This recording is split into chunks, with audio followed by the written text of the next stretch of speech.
Welcome back, everyone, to another episode of Broken in the Air. Tonight will be a little bit abbreviated episode, considering we are a week until Christmas. And running a bit late. And running a bit late, yes. Like, a bit meaning, 2 hours or so. Maybe 3. Life happened, we apologize. Yeah, producer says life happened, but in reality it was his lack of time management.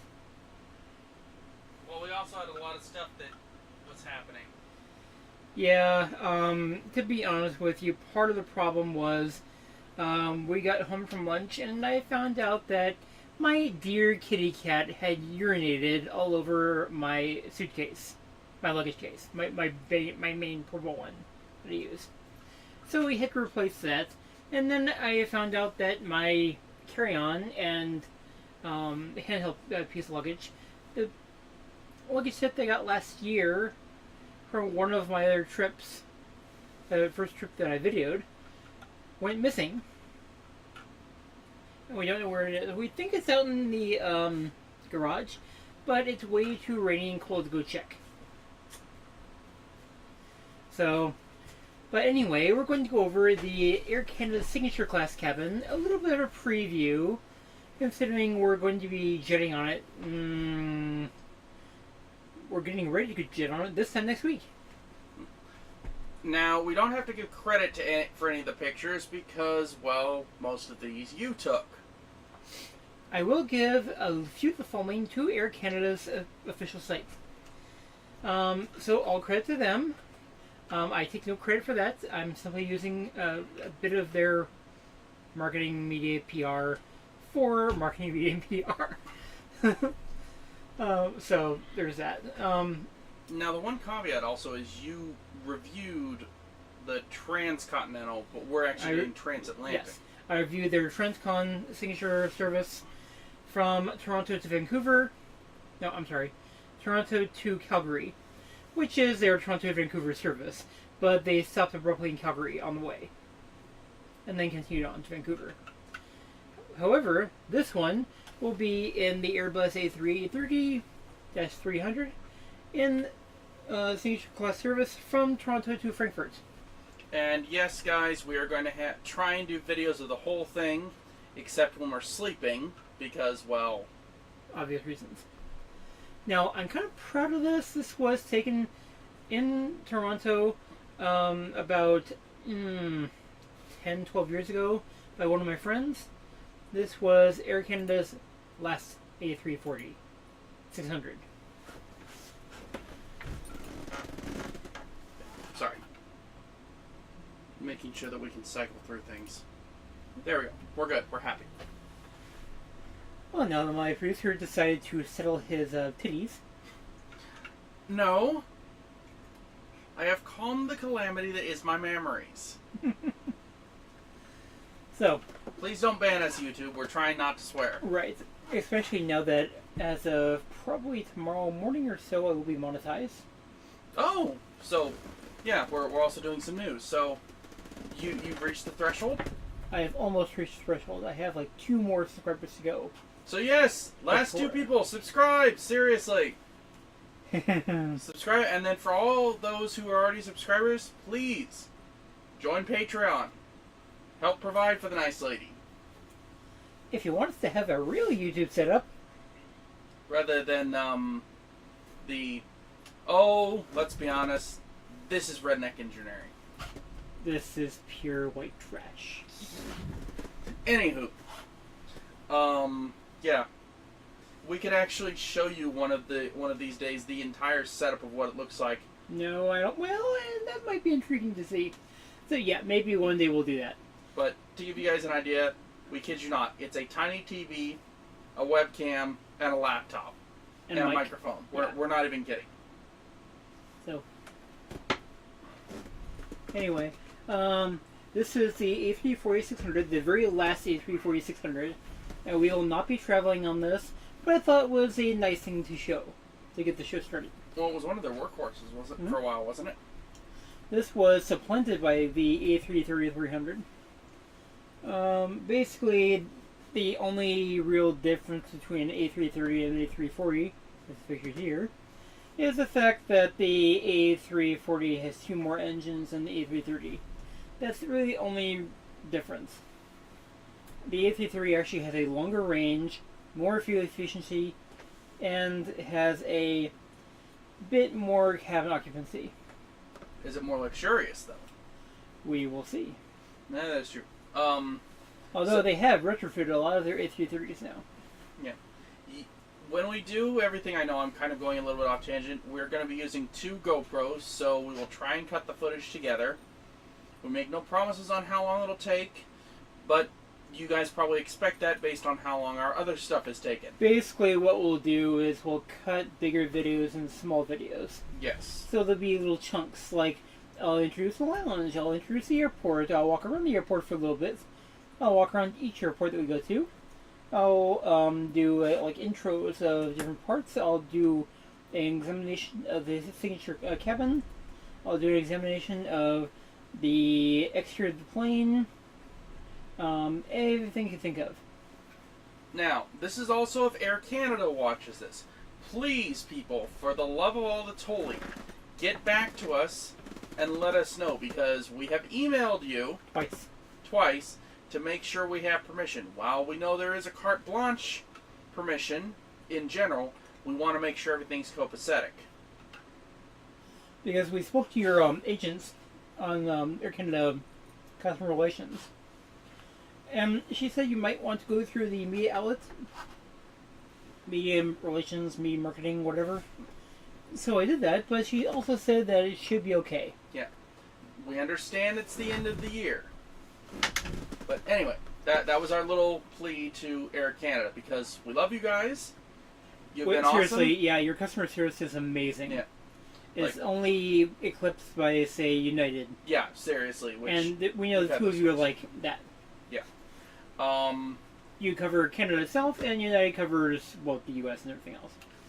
So since we're probably not going to have an episode next week because kind of Christmas and packing, what's our flight system going to be like before we get into the plane? Flight system? Basically, what are we taking? Sorry, words. Oh, we are taking essentially 2 big suitcases each. We are taking 2 carry-ons each, or 1 carry-on each, plus our personal item, which can be anything from a purse to a laptop bag, to anything in between, really. And then, so that's what we're taking, along with all of our camera Because we are authorized to do that, because those extra luggage will be free, because not only are we flying signature class, we are also Star Alliance Silver class customers. Well, at least I am. And He's just baggage. So what planes are we going to be flying? Like, what's our sections of route? So we're not literally jetting, but we're heading to the airport on Tuesday morning. Tuesday morning, the 26th. Yes, at roughly 6:30 to 7 a.m. to get through security. It should not be too bad. We have to go through customs too. We will try and record as much of that as we can. We cannot videotape security. We will try and record as much of it as we can. We're allowed to. So they'll probably get to see what the front desk looks like, the entrance to Cleveland Hopkins section. Yes. Well, we're going to record the intro to the airport. We're going to record the front desk and all that stuff without getting people's faces in there. We're going to try. We don't want to impede anyone's privacy. Yeah. Or infringe anyone's rights. And we're not allowed by law to record any of the security footage. Correct. So you'll get to see the clear check-in area. But as soon as we get up close to the TSA people, obviously we will shut off the cameras. Then once we're through security and customs, cameras go back on. Mm-hmm. You'll get to see us walk around because our flight takes off at what time? 10:45. And what are we flying?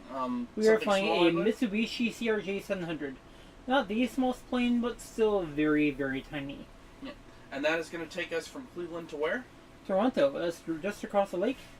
And it's a quick little, 55-minute hop from Cleveland to Toronto, just across Lake Erie, and about a half an hour from Niagara. Yeah. And once we get there, we've got how long of a layover? 4.5 hours. So we've got 4.5 hours, which is plenty of time for us to obviously get food, show you guys the lounges, the airport. Go through interior customs first. Then once we're through interior customs, go through to the Air Canada International Maple Leaf Lounge. Check out the signature suites. If we can, maybe get a shower, have some probably lunch before the flight, and then we are boarding AC-840, which is our Airbus A330-300 from Toronto to Frankfurt. Yep. We are also, and how long is that flight? That is 8 hours 20 minutes. And we're leaving, you said, at what time? 4:45. So we're leaving at 4:45. So what time will we arrive? Let's see, after you factor in the date and time change, 6:30 a.m. Yep, 6:30 a.m. the next morning, boys and girls. There it goes, 4:45, we're running down to 4:30, just, 4:30, 5:30, 6:30, 7:30, 8:30, 9:30, 10:30, 11:30, half past midnight, 1:30, and then we'll be in Germany. Yep. At 1:30 our time. Yep. So we will have the sun hopefully at about 6 so we can show you guys the landing. If not, it happens. We will try and get some videos for you. We're going to try to sleep on the plane, but we may be a little bit exhausted, plus with the time change and everything. I plan to sleep for about 2 to 3 hours, and then they'll wake us up prior to landing for our early morning breakfast / pre-landing snack. Yep. Then what are we going to do once we get there? First thing we do is we can't check in the hotel right away. That's not open for check-in until 3 o'clock afternoon. So what, we're going to throw our bags in a locker or something? We can. We can also enjoy the Lufthansa Business Lounge in Frankfurt. So we could do a couple more lounge and airport reviews, because I think Frankfurt's done a lot of expansion lately, haven't they? Uh-huh. And we'll be doing expansion until 2025/26. Yep. As they build up Terminal 3, and they're going to have a roundabout SkyTrain going from Terminals 1 and 2 all around the runways to Terminal 3. And then we're going to be doing other stuff, and sorry, the reason why I'm cutting it short is because it's supposed to be Air Canada. So, it's our day of flight back. What are we looking at? Let's see, day of flight back. It's January 5th. We are heading to the airport by 3 o'clock to FRA, which is the IATA code for Frankfurt Airport.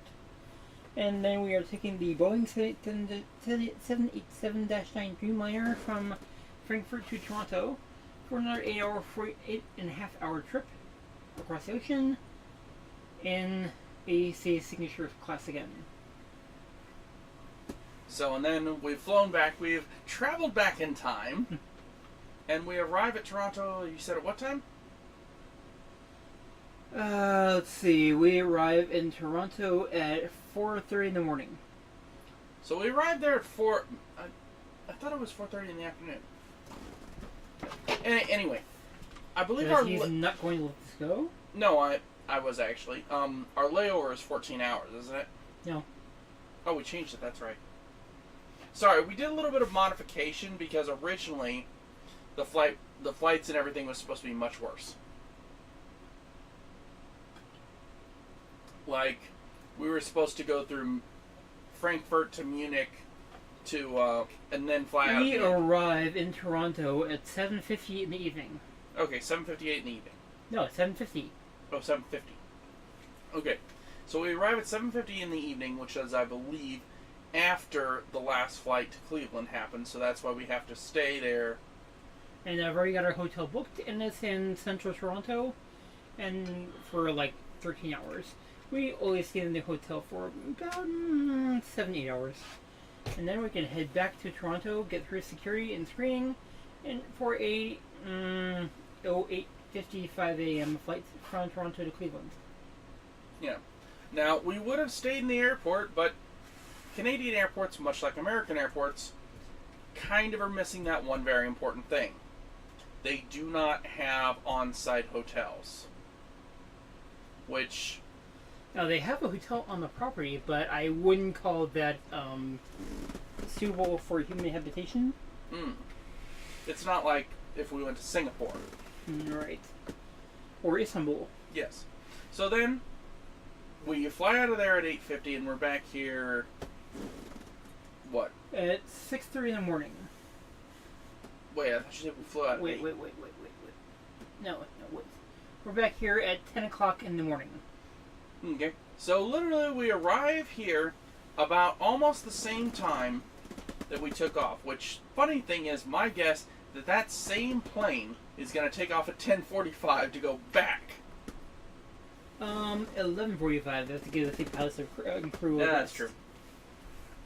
So yeah, but the reason I wanted to touch on that was because it bears importance to what we're going to show you with Air Canada. Oh yes, it's actually quite delightful. The treat we're in store for if they hold on to their bargain and they're in the deal essentially. Now I've taken their North American signature service, and it was okay. It was better than most airlines in their business class essentially. I think it about rivaled Polaris Transcon, didn't it? Pretty much, although there were no pre-departure drinks, although apparently they haven't come back at that point in time. They have now. Okay. So you were just a little bit early. Yeah. Everything came back in November 2022 after I came back. Right after I came back. Okay. But let's go on to the next picture so they can see what the airport YYZ looks like. Which I believe is that. Yes, that's right outside, or taken from Terminal 1 in YYZ, or YYZ, which is the IATA code for Toronto Pearson International Airport. Why? Why is it the code for Toronto? I don't know why they named it that, but all Canadian airports have a YY prefix. Really? Okay. YYC is Calgary, YYZ is Toronto, YUL is Montreal, so it's a bit different, but still has a prefix of Y. And YYV is Vancouver. What's Halifax? YYH? No, Halifax actually is YHA. Or Or if you go by KTA codes, it's HAL. Okay. But American airports have the prefix of the first letter of a given city. Like, you actually, ironically, and there's no direct connection between us at all, but if you watch the NFL a lot, you can tell their IATA codes based on the teams that are playing. Like LA, LAX, or IATA, KLAX. Seattle, SCA. Clee, CLE, Cleveland Browns. it's basically, I honestly assume that it was just people being lazy. Pretty much, and also it was convenient. Yeah. Very convenient. HSBC, you see it there? Bank. But Yep. they sponsor jet bridges. So, as long as we have the jet bridges there, I mean, yes, that's pretty accurate there. Now, this brings up a question. When we get to Frankfurt, I believe you go down an air stairs, right? That depends on the size of the aircraft. Our size. We will have jet bridges. 1 or 2? 2. Because of the size of the plane, right? Yes. Now, will we have 2 jet bridges in Toronto? No. We'll have 1. But we deplane, well, in Toronto. We will board the plane first. Right. Because they... Now, is the door in the plane between business and coach? Like in many others? Yes. We turn left instead of right. The only one where that really, really differs is on truly massive airplanes like the E380. Yeah. Where, the big boy. Yeah, where it requires like 4 jet bridges to support the aircraft. Or they have 1 dedicated jet bridge for first class, 1 dedicated for business, and 2 dedicated jet bridges for economy. Now, in this picture, I believe it's a dual. No, it's a single jet bridge, and then you've got somebody forgot to take their luggage cart. They'll come back for it later. There's no real luggage on there. Right, because this was one that it was coming. The plane was coming in a while, but there was no rush. Plane had just departed, so Oh, okay. they had just finished loading everything in. So that's why it's still there. That makes sense. Jeff, when I took and I did this picture. When I took this picture, it was a year ago, and I had like 5 hours until my departure. Right, so it's going to be kind of the same thing with what we're going to be doing to and from Toronto. Pretty much. I was walking down the terminal just to kill time. Speaking of killing time. Oh yes, this is the entrance to the Air Canada Maple Leaf Lounge, the International Maple Leaf Lounge on the other side of the terminal. Now there is a slight difference between the international and domestic Maple Leaf Lounges. You get nicer stuff in the internationals? It's also bigger, and they have a few added amenities. One is showers, usually, right? Well, both have showers. More showers in the international, I assume? Better showers. Ah. The showers in the Air Canada Domestic Maple Leaf Lounge are like the showers you would find in the Super 8 motel. The showers that you find in the international are more akin to luxury. Yeah. Also, they offer the Air Canada Cafe, which is like an express lounge. You walk in, you grab a packaged item, and you pay for it and walk out. Yeah, it's the same thing like getting a packaged area in a hotel, right? Yeah, essentially. You can buy anything you want in the cafe. It has fewer restrictions. You'll find almost anyone in there, and you can simply grab and go. As long as you have an Air Canada ticket. Yeah. Obviously. Yeah, and as long as you have authorization. So you don't... So even the coach people can go in there? No. Business class or above. But you have the option of going to either the lounge or the cafe. So the cafe is for quickies, like you said. Yeah. Whereas the lounges are to kill time. Essentially, yeah. 1 second. Pause.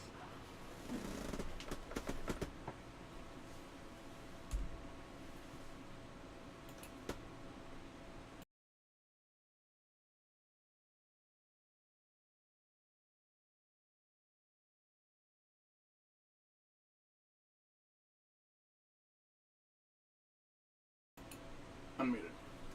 Sorry about Sorry, that. I had to take a call. Yeah, I had to take a phone call real quick, but we're back. We're good. Also featured here is the Air Canada Signature Suites. Is that the next picture? No, there's no. Well, it might be in here. This was the entrance to the Showers. Yeah, it's entrance to the showers. Inside the Maple Leaf Lounge. I didn't go in because you have to have a reservation to go in. You make that reservation when you get to the lounge. Okay. And then...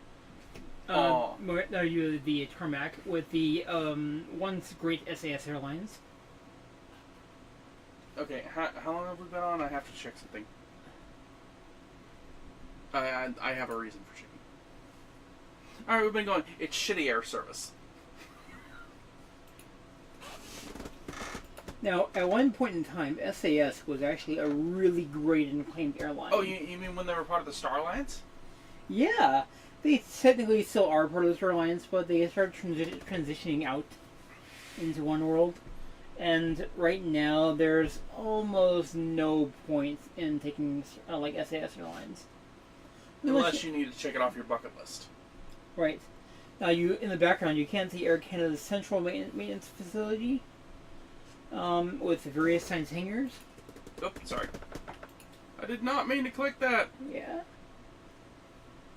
That's not just a maintenance facility. That's their main maintenance facility for their airlines, plus a few of their The friends Rouge and whatever. Yeah, and a few of their friends on Star Alliance. So, for instance, if United has a problem there, guess what? But yeah. Oh yeah. On to the next one. Now this is not my plane. I would have already been on board, obviously, but this was featuring a Air Canada. No. Yeah. Yeah. I just see the scale real quick. That's a puddle jump. That's a small jump. 'Cause that is a rinky-dink plane. That is a airbus A320. Because the jet bridge almost covers the entire forward fuselage. Yeah, and it looks like they have a long walk there because that's where they have to put the parking lot for all the mechanical trucks. Oh yeah. Now these are almost all mech trucks and luggage carriers and things like that, because the fuel runs under the aircraft, like under the tarmac. Yep, that's why you notice right there. Oh, that's actually air. That's actually AC connections from the bottom. Yeah. So they would either be using a fuel truck or There are fuel trucks. so it's probably some piping. Oh yeah, there it is. If you look right there, there's that metal plate right behind the Yeah, that's the one of the storage tanks for that gate for fuel. Now, if you look across the tarmac here, you can see Air France, WestJet, on a row, Pakistan International. There's a British Airways A320. No, I'm sorry, A380. Like mega plane up there. Next to it is Air France, WestJet again, Aer Lingus, and you know how we were talking about airport hotels. There's a shirt in there in the background on the rear. I'm sorry, the right side of your screen. But unlike Cleveland Hopkins, is actually still open. Yeah, though I wouldn't say it. Yeah. Anyway, now to the beautification. Now this is the opposite side of the pictures I just took. Wait. They have the entire thing with the boards in a leaf pattern. Mm-hmm. Okay, that's cool. This is inside Toronto Pearson Terminal 1. And it's above the information desk. And on the left side, that you can't see there, you have the entrance to the Maple Leaf Lounges. You mean this? That's the right side. Okay, we'll go back. Yeah. But on the far left, I didn't take a picture of there, you have the entrance to Maple Leaf Lounges, and you have more security. Which is why you didn't take the picture. Right. Because on the upper level there, at the far left, you see gate signs and terminal signs. There's actually a sign there that lets you go to Terminal 3. Not that you want to, because that would take you away from where you want to go.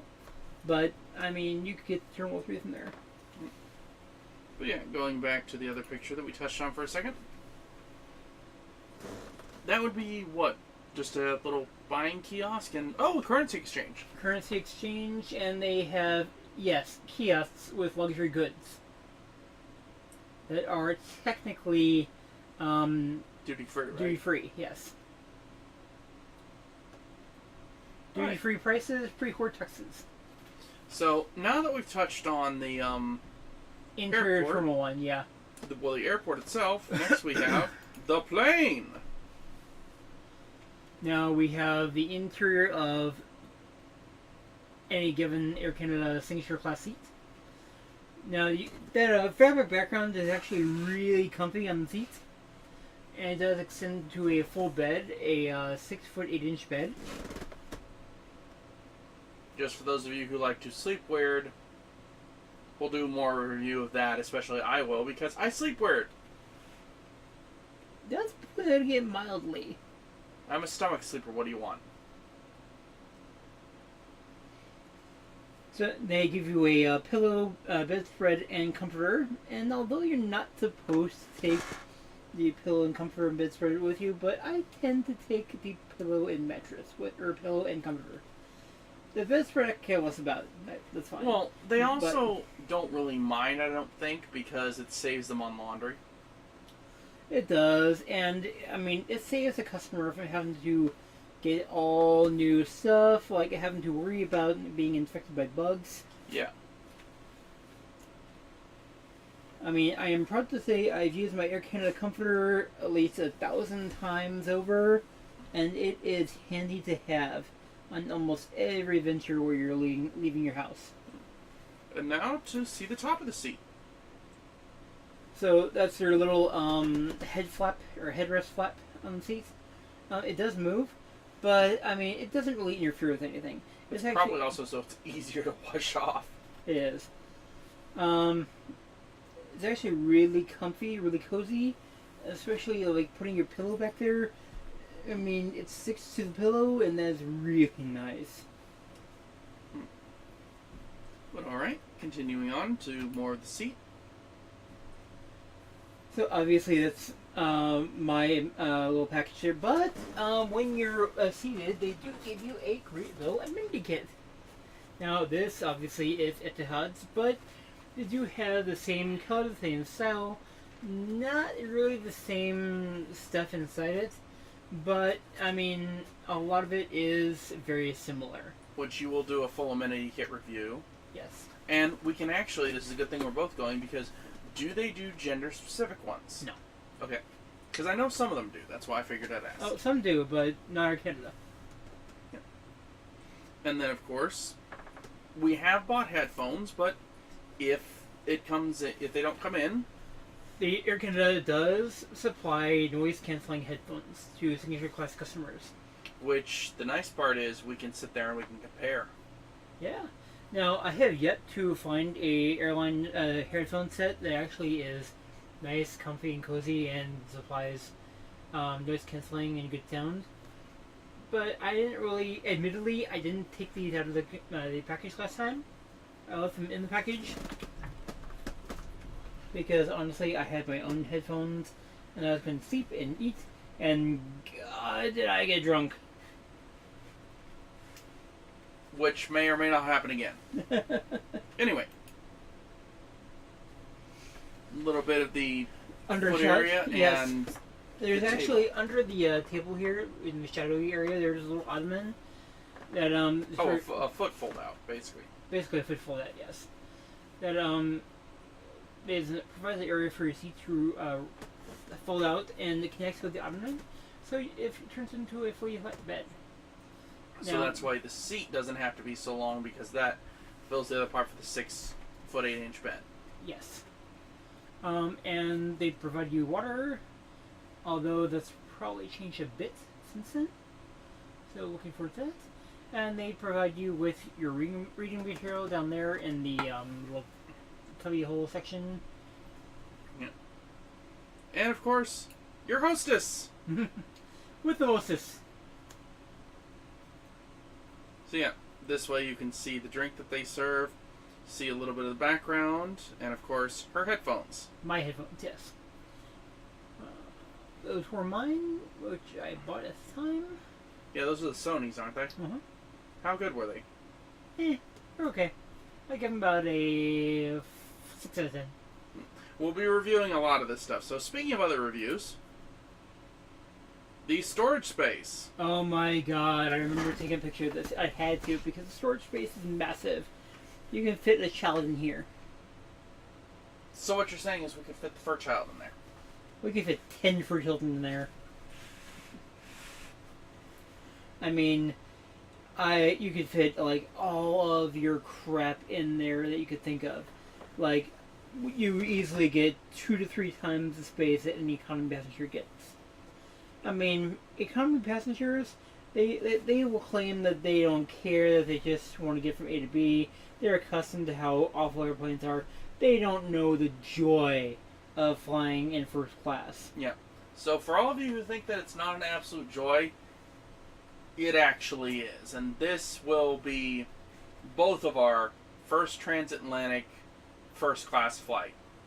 And to be honest, not many regrets so far. Not really. I mean, yeah, some of you will say we could have flown Delta, we could have flown American, and we could have flown Aer Lingus and gone to Ireland, and then, like, across. But, you know what? American is the worst flight carrier in the U.S. Delta charges exorbitant amounts for the same cell service. We got a great deal flying Air Canada. Yeah. In signature class, we almost had tickets completely paid off. Because there's this thing called Uplift that lets you do monthly payments. Now, let's touch on the elephant in the room. Why didn't we fly United? There's actually a fun and interesting little answer to this. And United, apologies for the hate on this, we did not want to go through Jersey. Which has nothing to do with you. It's more the fault of the Port Authority of New York and New Jersey. Mm-hmm. Newark Liberty Airport is not as much up to snuff as Toronto is. I'm sorry, Jersey.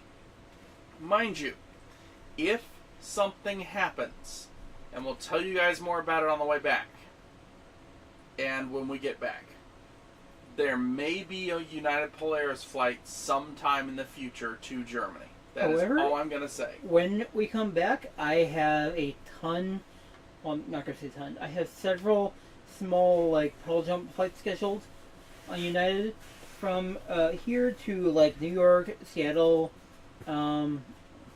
maybe Portland, Oregon, etc. already. As a United Silver member, I do get access to a great birthday gift where they supply me a... Oh my God. Okay, I guess we're doing this. Well, no, you're also going to talk about the fact that you're going to review those, right? Oh, yes. So, I guess I'll talk about this now. So, I'm going to review some of the amenity kits from flights I haven't really videoed, but I have been on. So, I managed to get amenity kits from the place I've obviously been on. I'm moving it back for a second just because, since we're talking about other things. There. So, this one is by Bricks. Well, you didn't have to do the reviews now. It was just, you're going to review them in the future. So they can all see them and get a little tease. Whatever you want. Oh no, it's not what I want. This is, I believe, Emirates. This is Korean Air, and I will review these in the future, yes. This is ANA, All Nippon Airways Globetrotter Kit. This is a White Company amenity kit for British Air. But yes, the point that I was making is, once you get back, you're going to review all these. This is Singapore Airlines business class amenity kit. So the tag. So, I mean, it was just the tease, but okay. We're doing this now. This is Lufthansa's premium economy kit. We'll do it for review later when we get back, but want to introduce you to a few of the ones I have. Just show you Etihad down there.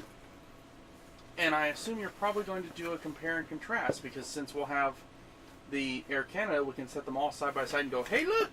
Pretty much. This is Porsche's design for Lufthansa business class. And we have Thai International Airways. Yes, I can And take... Salvatore Ferragamo for Eva Air.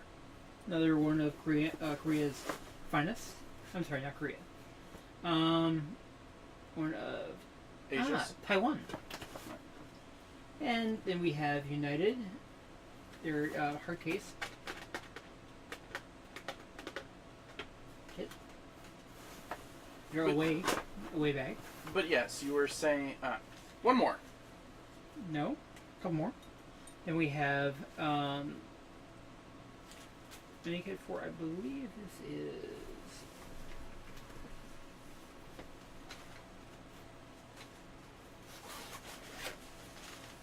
I don't remember. Air France. That's right. This is Air France. Air France amenity kit. So have both of your pride airlines, British Airways and Air France, and United's their body amenity kit. This is United's current model. They replaced this with their body. That's why. Probably cheaper. Yeah. So those will be reviewed when we get back. But yes, you were saying about your birthday. I was saying that United does provide me a premium economy seat for my birthday. All I do is pick and choose where I want to go on that trip. And I get a domestic premium economy service for free. As you know, it's a birthday gift to me. So we got that coming up. So yeah, I think that's everything. Is that everything? Yeah. Okay. There was one more picture of the seat from a side view, but we'd already seen it. Yeah. So I think that is all we have for you right now. That we will provide a brief, short update before we leave the trip. Until then, be safe in the new year. I will see you in Germany, and talk more when we get back. And I love you all. Have a good time. Have a great holiday. Keep each other warm and safe and loved. I love you all very much. See you in the air. Please remember to like, comment, and subscribe. And also, if you want to give her a good holiday present, subscribe to Patreon. Yeah, what he said. All right.